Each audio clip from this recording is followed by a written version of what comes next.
ನಮಸ್ಕಾರ ವೀಕ್ಷಕರೇ. ಎರೆಹುಳು ನೋಡುವುದಕ್ಕೆ ದುಂಡನೆ ದಾರದಂತೆ ಇರುವ ಒಂದು ಕ್ರಿಮಿ.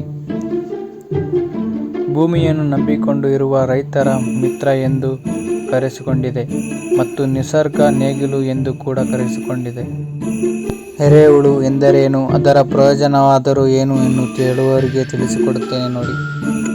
ಮಣ್ಣಿನಲ್ಲಿ 3 ಅಥವಾ 4 ಇಂಚು ದಾರದಂತೆ ಇರುವ ಎರೆಹುಳು ಹಳೆಯ ಗಾದೆಯಲ್ಲಿ ಹೇಳುವಂತೆ ಮೂರ್ತಿ ಸಣ್ಣದಾದರೂ ಕೀರ್ತಿ ದೊಡ್ಡದು ಎನ್ನುವ ಗಾದೆ ಎರೆಹುಳಕ್ಕೆ ಹೋಲುತ್ತದೆ.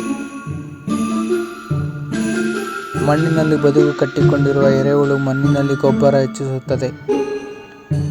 ಎರೆಹುಳು ಮಣ್ಣಿನಲ್ಲಿ ಬಿಲವನ್ನು ತೋಡುವ ಮೂಲಕ ಮಣ್ಣಿನ ನಡುವೆ ಗಾಳಿ ಆಡಲು ಜಾಗ ಮಾಡಿಕೊಡುತ್ತದೆ. ನೋಡುವುದಕ್ಕೆ ಸಣ್ಣ ಆಗಿರುವ ಎರೆಹುಳು ಒಂದು ವರ್ಷದಲ್ಲಿ 1 ಎಕರೆಗೆ 18 ಟನ್ನಷ್ಟು ಮಣ್ಣನ್ನು ತಿರುವಿ ಹಾಕುತ್ತದೆ. ಇದರಿಂದ ಬೆಳೆಗಳಿಗೆ ಉಪಯುಕ್ತವಾಗುತ್ತದೆ. ಆಹಾರದ ವಿಚಾರ ಬಂದರೆ ಎರೆಹುಳುಗಳು ಕೊಳೆತ ಎಲೆ, ಕಾಂಡ, ಹುಲ್ಲುಗಳು ಇದಕ್ಕೆ ಪ್ರೀತಿಯ ಆಹಾರವಾಗಿದೆ.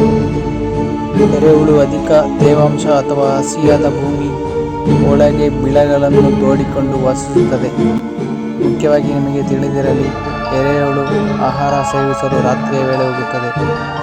ಏಕೆಂದರೆ ಹಗಲಿನಲ್ಲಿ ಹೊರಬಂದರೆ ಅದನ್ನು ಆಹಾರ ಮಾಡಿಕೊಳ್ಳಲು ಪಕ್ಷಿಗಳು ಕಾಯುತ್ತಾ ಇರುತ್ತದೆ. ಇದು ಇದರ ವಿಶೇಷವಾಗಿದೆ.